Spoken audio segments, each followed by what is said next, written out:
ಸುವರ್ಣ ಸುದ್ದಿಗೆ ಮತ್ತೊಮ್ಮೆ ಸ್ವಾಗತ. ಇಲ್ಲಿ ತನಕ ಸಾಕಷ್ಟು ಸುದ್ದಿಗಳನ್ನು ನೋಡಾಯಿತು. ಇನ್ನು ಲೋಕಾಯುಕ್ತ ವಿಚಾರಕ್ಕೆ ಸಂಬಂಧಪಟ್ಟ ಹಾಗೆ ಒಂದಷ್ಟು ಸುದ್ದಿಗಳನ್ನ ಹೇಳಲೇಬೇಕು. ಯಾಕಂದರೆ ಲೋಕಾಯುಕ್ತರ ಹುದ್ದೆ ಖಾಲಿಯಾಗಿ 3 ತಿಂಗಳಾಯಿತು. ಲೋಕಾಯುಕ್ತರಿಲ್ಲದೇ ಇಡೀ ಕಚೇರಿ ಬಿಕ್ಕೋ ಅಂತ ಇದೆ. ಕೆಲಸ ಕಲಾಪಗಳು ಸ್ಥಗಿತಗೊಂಡಿವೆ.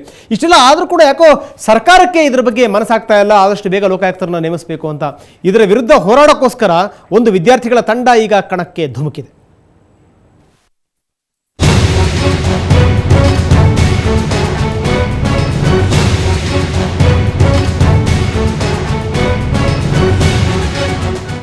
ನೂತನ ಲೋಕಾಯುಕ್ತರನ್ನು ನೇಮಿಸಲು ವಿಳಂಬ ಮಾಡುತ್ತಿರುವ ಸರ್ಕಾರದ ವಿರುದ್ಧ ವಿದ್ಯಾರ್ಥಿ ಶಕ್ತಿ ಹೋರಾಟಕ್ಕಿಳಿದಿದೆ.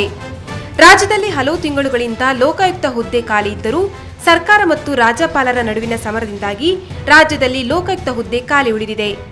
ಸರ್ಕಾರದ ಈ ವಿಳಂಬ ನೀತಿಯ ವಿರುದ್ಧ ದಾವಣಗೆರೆ ಜಿಲ್ಲೆ ಹೊನ್ನಾಳಿಯ ಕಾಲೇಜು ವಿದ್ಯಾರ್ಥಿಗಳು ಹೋರಾಟಕ್ಕಿಳಿದಿದ್ದಾರೆ. ಡಿಸೆಂಬರ್ 22ರಂದು ಹೊನ್ನಾಳಿಯಿಂದ ಜನಾಂದೋಲನ ಯಾತ್ರೆಯ ಮೂಲಕ ಹೊರಟ ವಿದ್ಯಾರ್ಥಿಗಳು 12 ದಿನಗಳ ಕಾಲ ಯಾತ್ರೆ ನಡೆಸಿ ಇಂದು ನಗರದ ಫ್ರೀಡಂ ಪಾರ್ಕ್ನಲ್ಲಿ ಪ್ರತಿಭಟನೆ ನಡೆಸಿದರು. ಇಡೀ ಕರ್ನಾಟಕದಲ್ಲಿ ಹೊನ್ನಾಳಿಂದನೇ ಅದಕ್ಕೆ ಚಾಲನೆ ಕೊಡೋಣ ಅಂದ್ಬಿಟ್ಟು ಒಂದು 30 ಜನ ವಿದ್ಯಾರ್ಥಿಗಳು ಅದಕ್ಕೆ ಪಣ ತೊಟ್ಟು 15 ದಿನಗಳ ಕಾಲ ಸುಮಾರು ಒಂದು 70 ಹಳ್ಳಿಗಳನ್ನ ಅಡ್ಡಾಡ್ತಾ ಎಲ್ಲ ಹಳ್ಳಿ ಜನರ ಹತ್ರ ಸಹಿ ಮಾಡ್ತಾ ಮತ್ತು ಒಂದು ಸುಮಾರು ಒಂದು 90 ಕಾಲೇಜುಗಳು ಭೇಟಿ ಕೊಟ್ಟು ಪ್ರತಿಯೊಬ್ಬ ಕಾಲೇಜಿನಿಂದ ಮುಖ್ಯಮಂತ್ರಿಗೆ ಪಂಚಪತ್ರ ಬರೆಸೋ ಮೂಲಕ ಒಂದು ಅಭಿಯಾನ ಬಂದಿದೆ ಸರ್. ನಾವು ಇದೊಂದು ಡಿಮ್ಯಾಂಡ್ ಮಾಡೋಣ ಅಂತ ಮುಖ್ಯಮಂತ್ರಿ ಮತ್ತು ರಾಜ್ಯಪಾಲರಿಗೆ ಮನವಿ ಕೊಡ್ಲಿಕ್ಕೆ ಬಂದಿದೆ ಸರ್. ಈಗ ನಾವು ವಿದ್ಯಾರ್ಥಿಗಳು ಯಾತ್ರೆ ವೇಳೆ ಸುಮಾರು 10,000ಕ್ಕೂ ಹೆಚ್ಚು ಸಾರ್ವಜನಿಕರಿಂದ ಸಹಿ ಸಂಗ್ರಹ ಮಾಡಿದ್ದು ಅಂಚೆ ಪತ್ರ ಅಭಿಯಾನ ಕೂಡ ನಡೆಸಿದ್ದಾರೆ. ವಿದ್ಯಾರ್ಥಿಗಳ ಈ ಹೋರಾಟಕ್ಕೆ ನಿವೃತ್ತ ಲೋಕಾಯುಕ್ತ ನ್ಯಾಯಮೂರ್ತಿ ಎನ್ ಸಂತೋಷ್ ಹೆಗ್ಡೆ ಸಾಥ್ ನೀಡಿದ್ದು ವಿದ್ಯಾರ್ಥಿಗಳ ಬೆನ್ನಿಗೆ ನಿಂತಿದ್ದಾರೆ. ಇವಾಗ ಹೊನ್ನಾಳಿಯಿಂದ ಬಂದಂಥ ಈ ಯುವಕರು ಅದು ಚಾಲನೆ ಕೊಟ್ಟಿದ್ದಾರೆ ಅಷ್ಟೇ. ಇನ್ನು ಮುಂದಕ್ಕೆ ಖಂಡಿತವಾಗಿಯೂ ಅದು ದೊಡ್ಡ ಒಂದು ಚಳುವಳಿಯಾಗಿ ಬರ್ತದೆ. ಆದ್ದರಿಂದ ಲೋಕಾಯುಕ್ತ ಸಂಸ್ಥೆಗೆ ನೇಮಕ ಮಾಡೋದ್ರಲ್ಲಿ ತಡೆ ಮಾಡಬಹುದು. ಅದರಿಂದ ಅವರಿಗೆ ಲಾಭ ಇದೆ, ಸರ್ಕಾರಕ್ಕೆ ಲಾಭ ಇದೆ. ಖಂಡಿತವಾಗಿ ಒಂದಲ್ಲಾದರೂ ಒಂದು ದಿವಸ ಆಗಬೇಕು. ಎಷ್ಟು ತಿಂಗಳು ತಗೊಳ್ತಾರೋ ಗೊತ್ತಿಲ್ಲ. ಲೋಕಾಯುಕ್ತ ನೇಮಕ ವಿಚಾರ ಸರ್ಕಾರ ಮತ್ತು ರಾಜ್ಯಪಾಲರ ನಡುವೆ ಪ್ರತಿಷ್ಠೆಗೆ ಕಾರಣವಾಗಿದೆ. 3.5 ತಿಂಗಳುಗಳಿಂದ ಲೋಕಾಯುಕ್ತರಿಲ್ಲದ ಕಾರಣ ಲೋಕಾಯುಕ್ತ ತನಿಖೆಗಳು ಕುಂಟುತ್ತಾ ಸಾಗಿವೆ. ಜನಸಾಮಾನ್ಯರಾದರೂ ಎಷ್ಟು ದಿನ ಸಹಿಸ್ತಾರೆ ಹೇಳಿ? ಒಂದಲ್ಲ ಒಂದು ದಿನ ಜನಾಕ್ರೋಶ ಭುಗಿಲೆಳೆದೇ ಇರಲ್ಲ. ಇವತ್ತು ಹೊನ್ನಾಳಿ ವಿದ್ಯಾರ್ಥಿಗಳು, ನಾಳೆ ಮತ್ಯಾರು?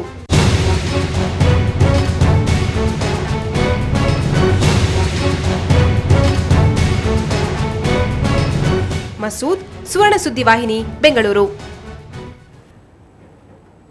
ಗಣಿಗಾರಿಕೆ ಎಂದಾಕ್ಷಣ ನಮಗೆ ನೆನಪಾಗುವಂಥದ್ದು ಬಳ್ಳಾರಿ. ಆದರೆ ಒಂದು ಗೊತ್ತಿರಬೇಕು, ಕೇವಲ ಬಳ್ಳಾರಿಯಲ್ಲಿ ಮಾತ್ರ ಗಣಿಗಾರಿಕೆ ಆಗುವಂಥದ್ದಲ್ಲ, ಬೇರೆ ಬೇರೆ ಭಾಗದಲ್ಲೂ ಕೂಡ ಗಣಿಗಾರಿಕೆ ಆಗುತ್ತೆ. ಅದು ಬೇರೆ ಬೇರೆ ರೂಪದಲ್ಲಿ ಆಗುತ್ತೆ ಅಂತ. ಅಂದರೆ ಕಾರವಾರದ ಕಡಲಲ್ಲೂ ಕೂಡ ಅದರ ಆಳದಲ್ಲೂ ಕೂಡ ಗಣಿಗಾರಿಕೆ ಆಗುತ್ತೆ ಅಂತಂದರೆ ಬಹುಶಃ ಗಣಿಗಾರಿಕೆ ಯಾವ ಸ್ವರೂಪವನ್ನು ಪಡ್ಕೊಂಡಿದೆ, ಎಷ್ಟರ ಮಟ್ಟಿಗೆ ವಿಸ್ತಾರ ಆಗಿದೆ ಅದನ್ನು ನೀವು ನೋಡ್ಬೋದು.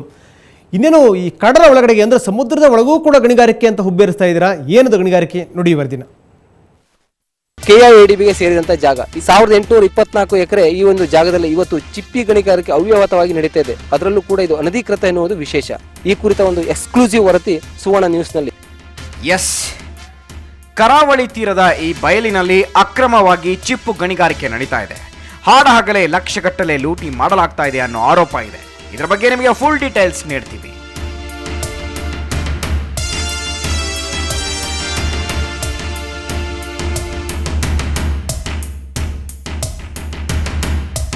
ಸುತ್ತಮುತ್ತ ಎಲ್ಲಿ ನೋಡಿದ್ರೂ ಬೆಟ್ಟ.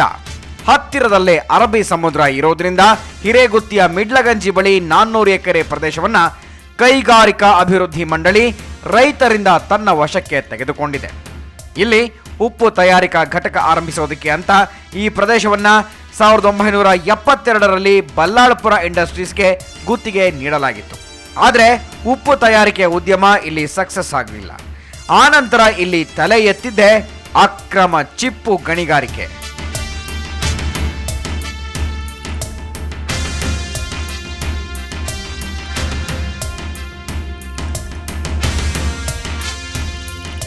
ಕಡಲಾಳವನ್ನೇ ಬಗೆದು ನಿರಂತರವಾಗಿ 4 ದೋಣಿಗಳು ಇಲ್ಲಿ ಚಿಪ್ಪು ಸಂಗ್ರಹ ಮಾಡೋದು ನಡೀತಾನೆ ಇರುತ್ತೆ. ಗಣಿ ಮಾಲೀಕರು ಇಲ್ಲಿ ಎಗ್ಗಿಲ್ಲದೆ ಆಳ ನೀರಿನಿಂದ ಚಿಪ್ಪುಗಳನ್ನು ಹೊರತೆಗಿತಾ ಇದ್ದಾರೆ ಅನ್ನೋ ಆರೋಪ ಇದೆ.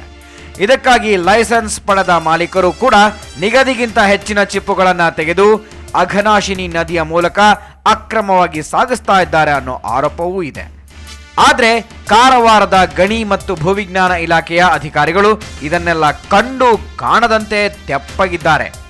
ಕಚೇರಿಗೆ ಹೋಗಿ ಕೇಳಿದ್ರೆ ಅಕ್ರಮ ನಡೀತಾ ಇದೆಯಾ, ನಮ್ಗೇನೂ ಗೊತ್ತೇ ಆಗಿಲ್ಲ, ಎಲ್ಲಾ ಕಾನೂನು ಪ್ರಕಾರವೇ ನಡೀತಾ ಇದೆ ಅಂತ ಕಾಗೆ ಹಾರಿಸ್ತಾರೆ. ಹಿಂದೆ ಒಂದು 2 ವರ್ಷ ಹಿಂದೆ ಒಂದು ಸಲ ದೂರು ಬಂದಿತ್ತು. ಅಂತ ಅಲ್ಲಿ ಹೋಗ್ಬಿಟ್ಟು ನಾವು ಅಲ್ಲಿ ಇನ್ಸ್ಪೆಕ್ಟ್ ಎಲ್ಲ ಮಾಡಿದ್ದೀವಿ. ಕೆಲವೊಂದು ಸಲ ಅಲ್ಲಿ ಏನೋ ಆ ರೀತಿ ತೆಗೆದಿರೋದ್ರ ಬಗ್ಗೆ ಏನು ಪ್ರಾವಿಸ್ ಸಿಗಲಿಲ್ಲ. ಆ ಲೀಸಲ್ಲಿ ಮೆಟೀರಿಯಲ್ ಹೋಗ್ತಿರೋ ಬಗ್ಗೆ ನಮ್ಮಲ್ಲಿ ಪರ್ಮಿಟ್ ಬಂದು ತೊಗೊಂಡೋಗ್ತಾರೆ. ಸರ್ಕಾರಕ್ಕೆ ರಾಜಧಾನ ಕಟ್ಟಿ ಪರವಾನಗಿಗಳನ್ನು ಪಡ್ಕೊಂಡು ಟ್ರಾನ್ಸ್ಪೋರ್ಟೇಷನ್ ಮಾಡ್ತಾ ಇದ್ದಾರೆ. ಸರಿ ಬಿಡಿ ಸ್ವಾಮಿ, ನೀವು ಮಾಡೋ ತನಿಖೆಗೆ ಯಾವಾಗ ತಾನೇ ಪ್ರೂಫ್ ಸಿಗ್ತಾವೆ ಹೇಳಿ. ಆದರೆ ಎಗ್ಗಿಲ್ಲದೆ ನಡೀತಿರೋ ಚಿಪ್ಪು ಗಣಿಗಾರಿಕೆಯಿಂದ ಹಿರೇಗುತ್ತಿ ಸುತ್ತಲಿನ ಪ್ರದೇಶದಲ್ಲಿ ಏನೆಲ್ಲ ಅವಾಂತರ ಆಗ್ತಾ ಇದೆ ಅನ್ನೋದು ಗೊತ್ತಾ? ಹಿರೇಗುತ್ತಿ ಸುತ್ತಲಿನ ಜಲಮೂಲಗಳೆಲ್ಲ ಉಪ್ಪಾಗ್ತಾ ಇವೆ. ಇದರಿಂದ ಸ್ಥಳೀಯ ನಿವಾಸಿಗಳು ಈಗಾಗಲೇ ಪರದಾಡುವಂತಾಗಿದೆ.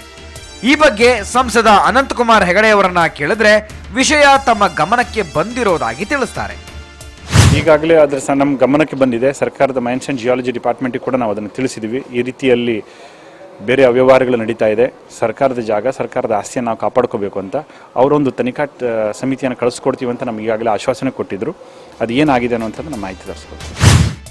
ಹಲೋ ಸಂಸದ ಅನಂತಕುಮಾರ್ ಹೆಗಡೆ ಅವರೇ, ನೀವು ಹೀಗೆ ಆಶ್ವಾಸನೆಯನ್ನ ನಂಬಿಕೊಂಡು ಕೂತ್ರೆ ಕಥೆ ಅಷ್ಟೇನೆ. ಆದಷ್ಟು ಶೀಘ್ರವಾಗಿ ಮಿಡ್ಲಗಂಜಿಯಲ್ಲಿ ನಡೀತಾ ಇರೋ ಅಕ್ರಮ ಚಿಪ್ಪು ಗಣಿಗಾರಿಕೆಗೆ ಕಡಿವಾಣ ಹಾಕಬೇಕು. ಇಲ್ಲದೇ ಇದ್ರೆ ಇಲ್ಲಿನ ಚಿಪ್ಪು ಗಣಿಗಾರಿಕೆಯಿಂದ ಲಾಭ ಮಾಡಿಕೊಳ್ಳೋ ಉದ್ಯಮಿಗಳು ಜನರ ಕೈಗೆ ಚಿಪ್ ಕೊಡ್ತಾರೆ ಅಷ್ಟೇ.